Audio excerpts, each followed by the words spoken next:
Hi everybody, how are you? Well, today we have a very special episode for RealCX Conversaciones. The first time we're doing this in English, so I am super excited. James Dodkins, he's a CX rockstar, and I met him 2 years ago. First when he came to Argentina for a CX Day conference, and everybody was blew away. It was amazing what he shared. And then I saw him again last year at Disneyland in Paris at a CX conference as well. So, yep, he's asking to join. Hold on one second.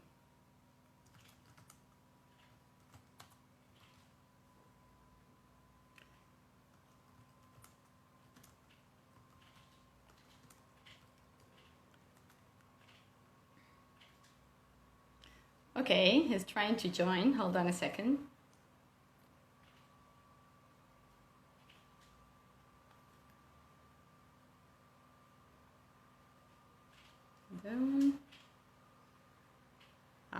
Let me see. Oh, here he is.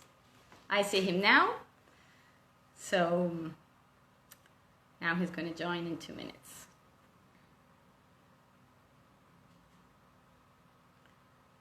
There we go. Hola, Khalil. I see a lot of people. Hi, Ingrid. How are you?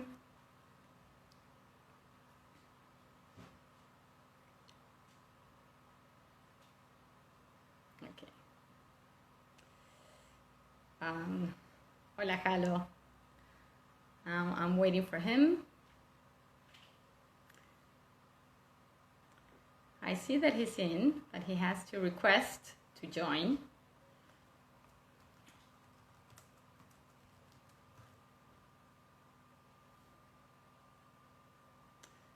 Okay. Hold on. There is a link. So he's asking how he can join. Let me see. Basically, there's a link. If you're listening to me, James, there's a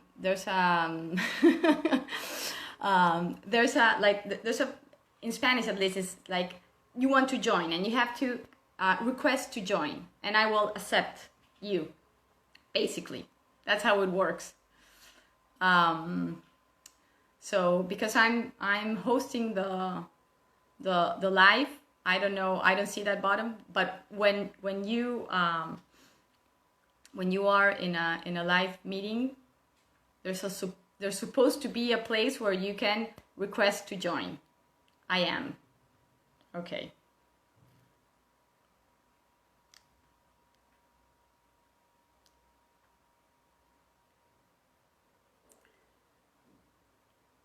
Okay, it's supposed to say something like ask to join or request to join, and you're going to request that and I will accept you.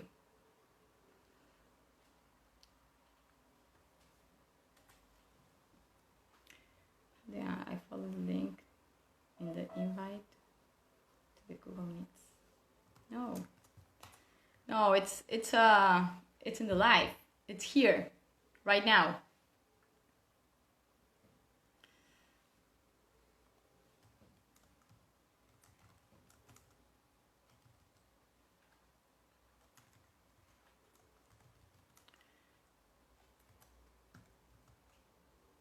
Okay, so let's do something.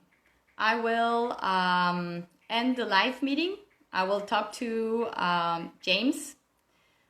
Okay, thank you, Khalil. You will see the option to join in the chat. Perfect. Thank you, Khalil. There you go. Thank you, Khalil.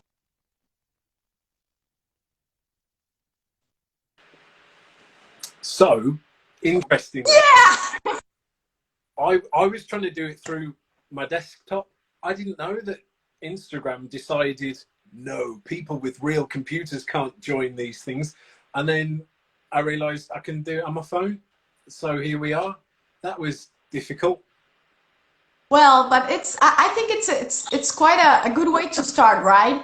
When customers, it's not easy for customers, it's not good, right? So we can really talk about the topic of doing it easy for our customers. This was not easy, right?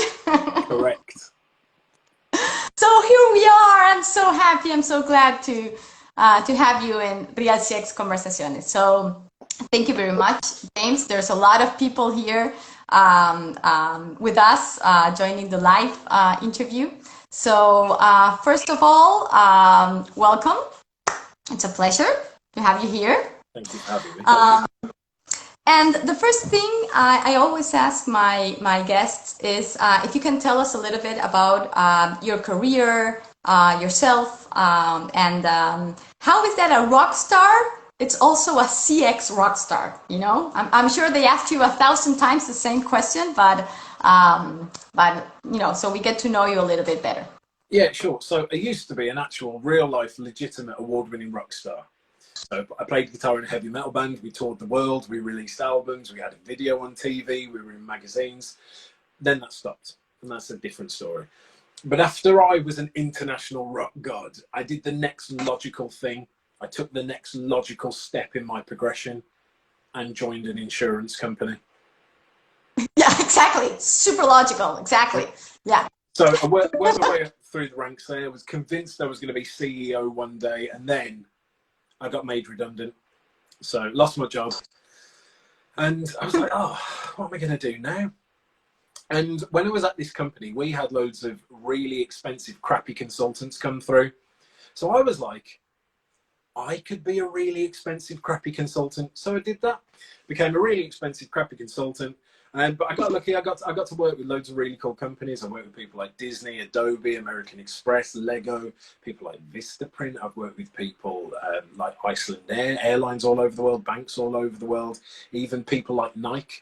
And it was good, apart from I'd created this corporate persona for myself, like with a suit and tie and a briefcase, because I thought that's how you had to be in business. I thought that was the way you had to act and the way that you had to behave in order to progress.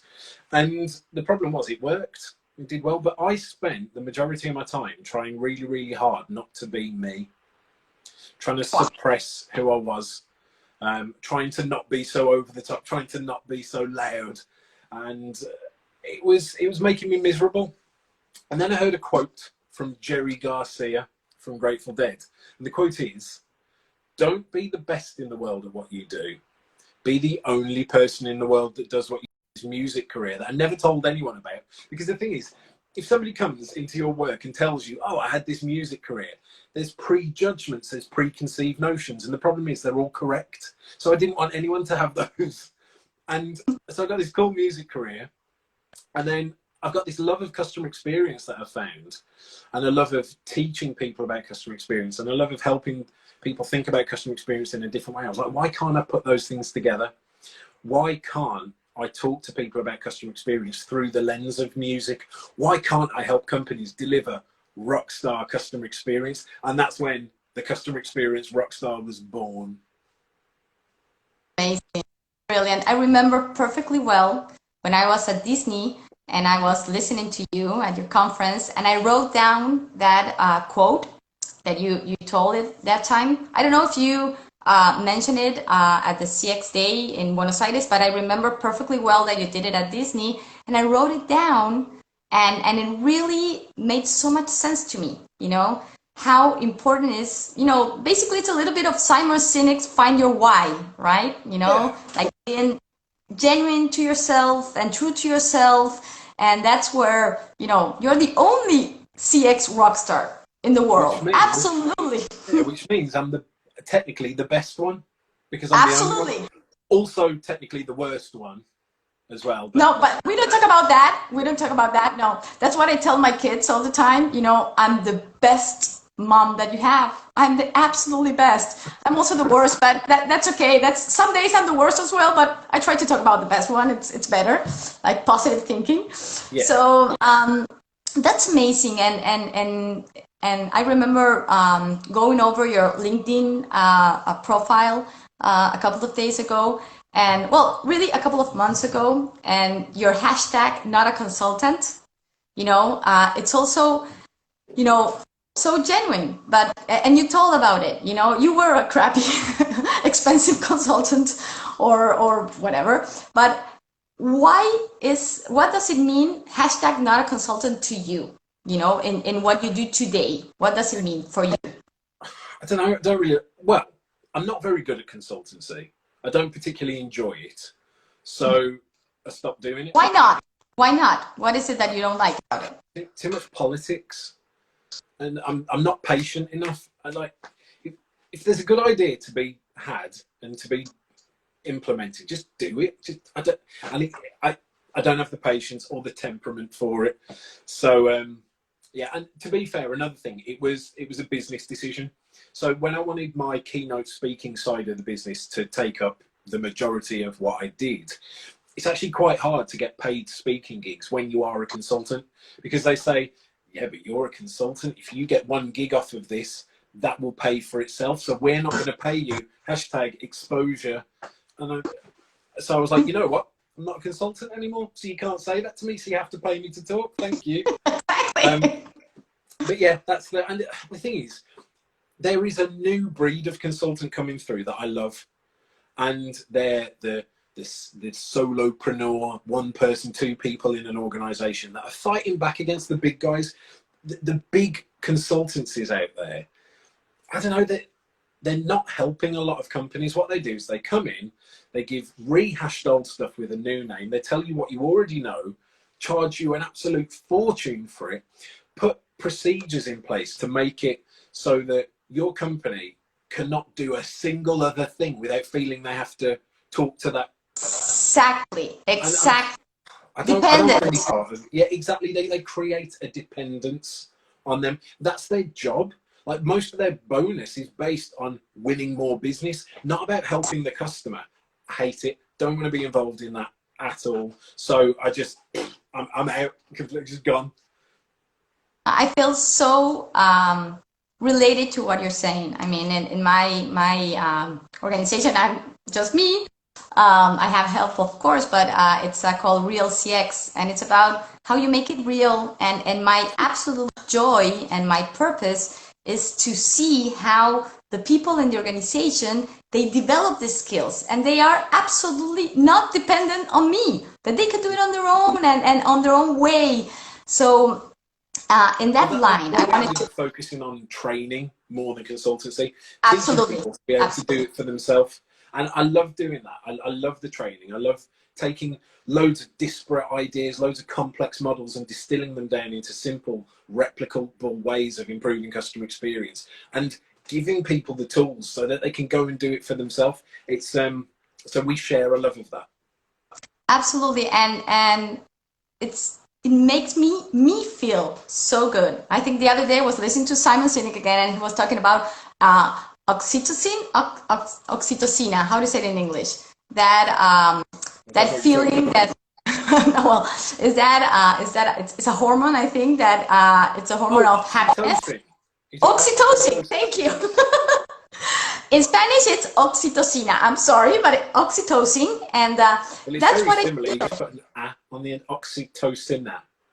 Oxytocin, exactly, oxytocin. But well, let's call it oxytocin. What that? It's the same word. It's the same word. You just don't put that A on the end. Oxytocin. Yay! Yeah. Yeah, you're a great teacher. You're a great trainer. Absolutely. But the thing is that it really gives me so much joy, and I feel so proud of people when they, learn something, make them on their own, and they develop it. And actually, in that line, what do you think are the 3, 4, 5, 10 things that are the most important things for you to provide to your customers or the companies you help? What are the key elements that you give them so they can develop this knowledge or learning about customer experience? Well, I think empowerment is one thing. Really giving people the tools and techniques to be able to do it for themselves. But also inspiration, like allowing them to see that other people in their positions have done this before and they can do it as well. And I think that's probably the two big things: empowerment, teaching them actually how to do it, and then inspiration, showing them that they can do it. To feel that confidence, right? That the trust. And specifically, what do you teach them? Like how to do a customer journey, how to listen to customers. What are the things that you got to pay me for that? You're trying to get my secret. Oh my god! No, well, actually, but concepts.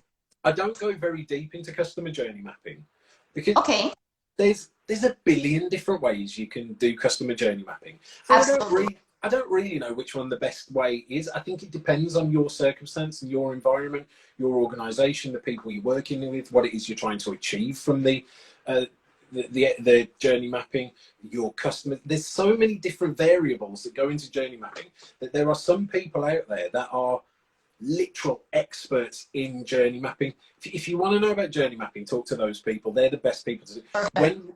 Of course, you still need to journey map to be able to have a visual representation of the experience. But the way we do it in the training is like the bare bones, simple way of doing it. You just take a Post-it note and you put what the customer does. And then you just do Exactly. Simple. Yeah. Yeah. Very simple. But basically, in the training, you learn the SCO method, which is the successful customer outcome method. And the whole idea is working backwards from your customers' successful outcomes. So you need to understand who your customers are at a really deep psychographic level, not what they are. Don't care about their demographics really. I care about their psychographics. I care about who they are as people, how they think, their behaviors. Design personas type of things. You use those kind of tools, like you put a name and a picture and you like design persona type of thing. We do it a little bit differently than that. What we do is we create customer categories based on differing attributes. So once you understand your customers at quite a deep level, you can say, well, okay, what are their biggest differences? And you can start to put together different combinations of types of customers based on their biggest differences, like the attributes that are least similar. So, and then from that point forward, some people do go on to create those personas. We do something called the persona framework, where you look at a customer's lifestyle, their behaviors, their influences, their values, to really understand them deeply, rather than just a 35-year-old female that lives in wherever.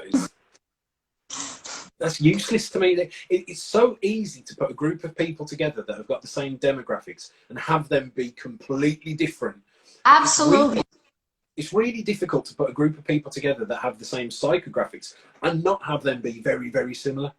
So that's the route we take. So you understand the customers, you understand their expectations, not what they want, but their genuine expectations around the product and service or the experience that you're delivering.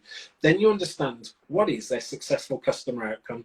Why are they interacting with you? They're not interacting with you because they want to interact with you. They're interacting with you because they're trying to achieve a goal, a target, an outcome. We then create what is known as a successful customer outcome. This phrase, one word, one phrase, to encapsulate everything we're going to be doing from that point forward. Then from there, we work backwards to the experience. We understand the needs that need to be delivered in order to achieve that successful outcome. We either design or redesign an experience to make sure that the touch points come together to deliver those needs, to deliver the outcome. And then we work on embedding it in the organization. We look at team structures. We look at how to measure it internally. We don't use NPS. We don't use CSAT. We don't do any of that stuff. We measure it internally. We don't ask the customers whether they think we did a good job or not. We set up mechanisms to allow us to know whether we did a good job or not. And essentially, you probably don't need to do my training now. You've just learned it all. Yeah, it's more like like if they really understand the foundations, right, the concepts behind it, they can do it on their own way, right, without putting into little buckets of things. No, so you said you don't use NPS or CSAT or So it's based on what? On observation, on really trying to, look at your customers and try to figure it out if they are feeling, that experience that successful experience that you designed. How do you not measure, or how do you don't get into the sensations, right? Or my own feeling. I think our customers are happy, but how do you know they're really happy or not? or meeting their expectations, sort of Well, say. I mean, NPS or CSAT or any feedback doesn't actually tell you whether your customers are happy or not. It just tells you that they've ticked a box or written a number into a thing. So that doesn't even tell you that. But the way that I suggest to look at it, and we don't really go that deep into the training. This is a separate thing because it's quite a complex thing. I think of it like football or soccer. Are you a soccer fan? I'm not fan, but I know about. I'm Argentinian, so I mean, football. It's part of my soccer. It's part of my culture. I have boys. I have 2 teenage boys that play soccer. So yes, well, as long as you understand that soccer exists, I do. Yeah, absolutely, it exists in my home. Just the world. Three questions to ask, and you'll get to a point where you can start to measure your experiences based on the delivery of a successful outcome. So these are the 3 questions. Who is the customer? So for a soccer team, who is the customer? For a soccer team, the fans. There you go. Ding, ding, ding. 10 points. Well done. Next thing is the fan goes to watch their team play. What is the fan's successful outcome? El gol. Yes, see the team win. So the successful outcome for the fan is see the team win the game. Absolutely. Okay. Yeah. The next question, and this is the important one. How do you measure that? No, it just happens or it doesn't happen. Yeah. Well, they rather win or they don't win. Yeah. So how do you measure whether a team has won or hasn't won? Because of the outcome of the match. Yeah, but how do you know the outcome of the match? What tells you the outcome of the match? Because of the amount of goals that they... Exactly. Goals. Yeah. So that's the thing that you measure. Measuring the goals will tell you whether you've delivered the successful outcome for your customer or not. And that's a simplified version, but you do this in a company. Okay, who is our customer? Yeah, it's a fact. It's a fact. Yeah. One did 1 goal, the other did 3 goals. This one won. Yeah, exactly. So in a company, you go, who is our customer? But you go a little bit deeper. It's not just who is our customer, it's who is our customer. You really care who they are. Then understanding what is their successful outcome, and then saying, well, what are the things that need to happen in order to deliver that successful outcome? How will we know whether we've delivered that successful outcome without having to go and ask them? Imagine if you went to a soccer game and then 3 weeks later you got an email with a survey saying, on a scale of 1 to 10, did we win? It's true. Yeah. But the thing is, this comes to all sorts of measurements as well, not just the ones that contribute towards customer success. I will say you will never consistently deliver customer success until you consistently measure the things that deliver customer success. But think about in a soccer game, there's so many things you can measure. You can measure how many passes, how many yards people have ran, how many throw-ins, how many fails, how many tackles, how many yellow cards, how many red cards. You can measure everything. And that's what we do in business. We measure every little detail, everything that moves and doesn't move. We measure how much it moves or how much it doesn't move. Just everything. We measure everything. But in the football analogy, because I'll call it football because that's its real name. In the football analogy, no amount of analysis of that data will ever tell you whether you have delivered that successful outcome or not. No amount of analysis of how many yards are run or how many shots were taken. It can give you an indication. It can allow you to take a good guess. So if there's a team that took 10 shots against the team that took no shots, you can probably make a good guess that team won. Okay? But there's been situations where it was a draw, or maybe the other team had an own goal scored and actually they won. You will never have 100% certainty as to whether you've delivered that outcome or not. The only way you can know that is by measuring the score. How many goals did they score? How many goals did we score? And that's the mindset in business. Find what that measurement is. Find what your score is in business. What is the thing that we can measure to know that we have delivered that customer success without actually having to go and ask the customer? Okay, could be like repurchase. Possibly, yes. But for me, that's a charm. For me, that's like saying, okay, we know whether we won the football game if the fan comes. It's a lagging indicator. It's the things that happen in an experience, like actually in the experience, and it can be the amount of time it took, it could be the amount of interactions that were had, it could be the outputs that were created, it could be the tasks that were completed. That's fine, it could be any of those things, but you'll come up with a combination of things to say, if these things happen, we are fairly confident that we have delivered a successful outcome. And that should be something that internally each company, understanding these concepts, should come up with, right? Mm-hmm. Yeah, there's no. How would success look like? What's our success outcome? How do we measure it, and then figure it out how to make it happen, basically. Exactly. Yeah, and then you can target people for the delivery of that. You can bonus people on the delivery of that, and then the more you start doing this, you just start to align everything you do in your company towards the delivery of that customer success, and that's the holy grail. Absolutely, that's like I guess that's culture, right? Mm. That's when, it's like, if you think of it in a music sense.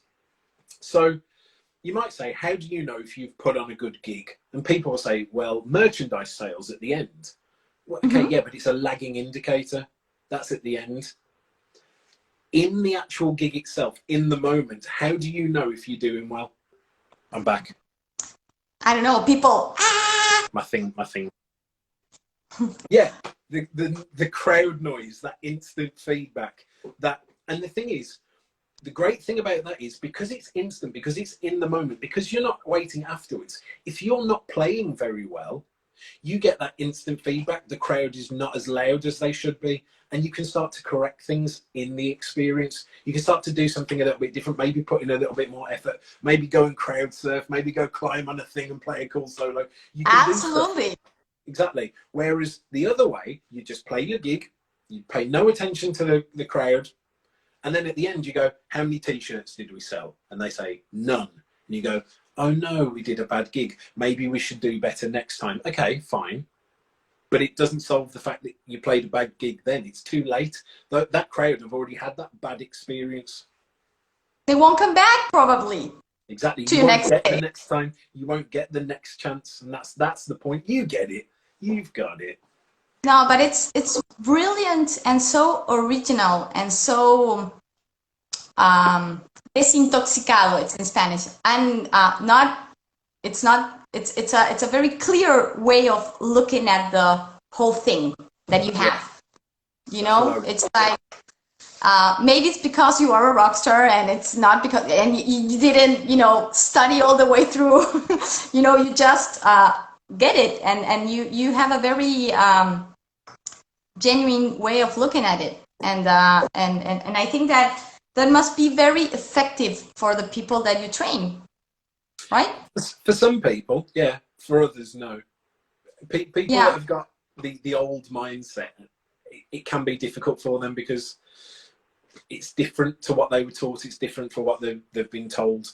Especially it has to be open-minded, right? It has to be somebody that is open-minded, that they're really willing to go through it and really see the results. And I think that's what really makes that change happen in a cultural way. I'm saying that when you I don't know, usually we really trust, or we rely on, the methodology, and okay, I did my customer journey map, and I have my design personas, and I have my NPS, it's going up, so I guess everything is right?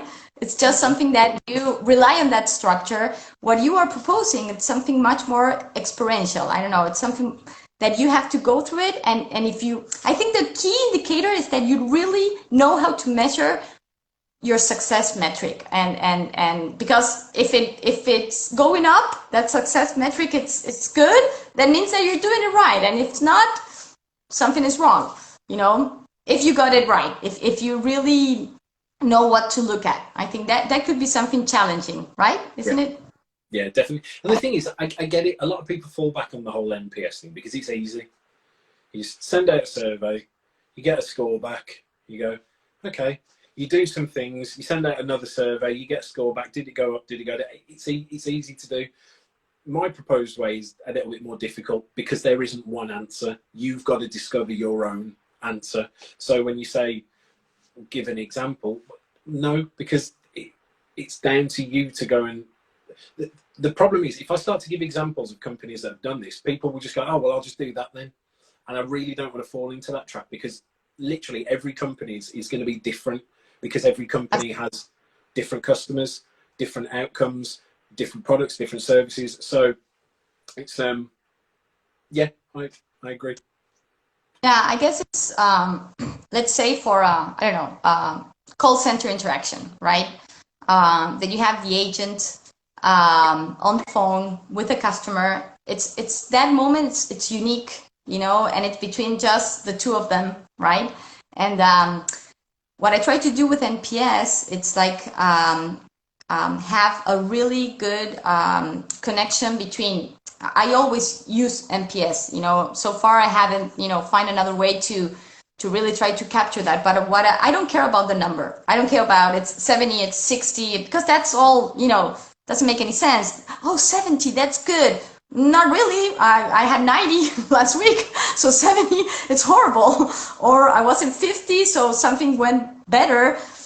It also depends on when you are asking, sending the survey. What questions are you asking? Who are you asking? You know, so I understand that that's all very relative, but what I try to do is that for, let's say, the agent in the call center, they receive every day the comments, the NPS, and the comments that the customers made about them, right? Yeah. So they can read that every morning. They start the work. The same thing with a store, right? That every morning the salesperson can look at a dashboard and they can see all the comments that the customers made about him the day before, right? Or 2 days before. So they are really, you know, trying to train their mind, you know, to understand, oh, this is what makes them happy. I'm going to continue to do this. Yeah. This is, they don't like about it, so I'm going to try to fix it. But I think that should be used for a training period, let's say, or for a certain time, so they can really get used to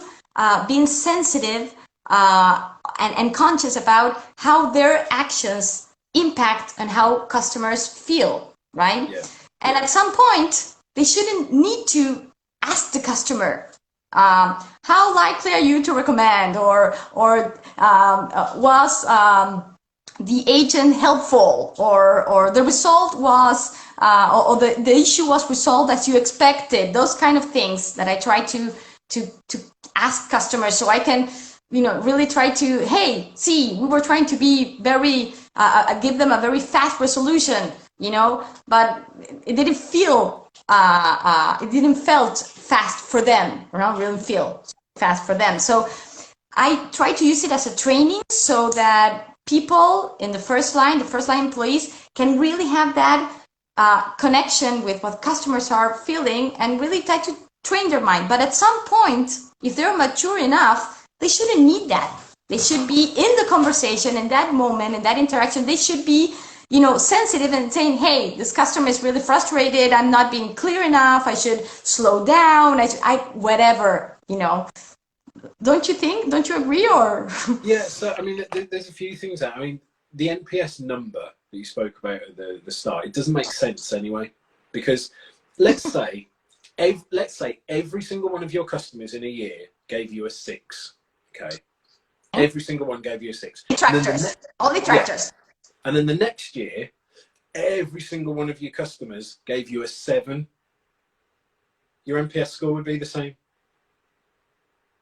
So in terms of mathematical, you know, in terms of numbers. Yeah. Yeah. So, You really don't like NPS, right? However, I do suggest, I mean, that is a fair argument, isn't it? That it doesn't actually mathematically work, but it doesn't matter. I think we can use it as a stepping stone because, yeah. I mean, and use it for other purposes. So what you said there about the showing people nice comments and encourage it, that's wicked. That's such a cool thing to do. Showing them a score is different. Saying, hey, because all you do is you end up with score begging. Yeah. No, yeah, and that's something horrible that happens a lot. You know, can you please give me a 9 because otherwise my manager is not going to love me. I mean, that's horrible. But honestly, James, I don't really care about the number. I only care about comments. Yeah. Well, so actually, the next part of it is, if you think of it as a stepping stone, right? Have a period of time where you use NPS. Okay. Whatever that period of time is. So have a period of time where you use NPS. However, don't do it for the score. Do it so that you can start to tie the score to things that happen in experiences. Notice the things that happen that get you the 10. Notice the things that happen that get you the 1. The drivers behind that number. You know, why do you put a 10? Yeah. And then measure them. Yeah, measure the drivers. Exactly. Specific the driver. Yeah, and so you can almost get to a state internally where you can almost predict an NPS score from historical data. Okay, because these things happened in the past. When these things have happened, we would likely get a 9. So we can probably say it was a 9. Okay, in the past when these things happened, we got a 1. So we can probably say we got a 1. But then you can deal with it. Then you can proactively reach out to a customer and be like, hey, look, these things happened. We know that wasn't great. Let us do something to put it right. And I think you can use NPS really well, not as a long-term solution, but as a stepping stone to get to the place I was talking about in the first place.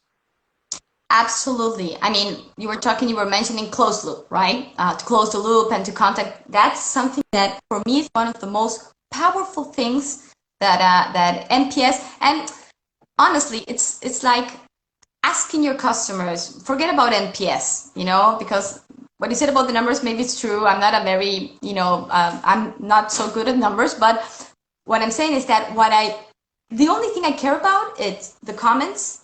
To really do it fast, to ask for those drivers, specifically things that you are working on. I mean, if customers are saying that you are not, resolutive or agile or whatever, try to ask something that has to do with how they feel, right? That's why I always try to how I compose my questions. It's absolutely key. You don't ask, like, was the salesperson satisfactory or good? Not at all. I ask things like, I don't know, if you were responsible of the store, would you hire that person?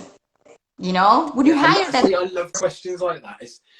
Again, there's arguments as to why customer feedback in general, just no matter how you do it, is, but we won't get there now. But if you are going to do it, I love questions like that. If you owned a business, would you hire that person? I think that question alone is one of the most powerful questions you can ask, like, seriously, because it really makes them think.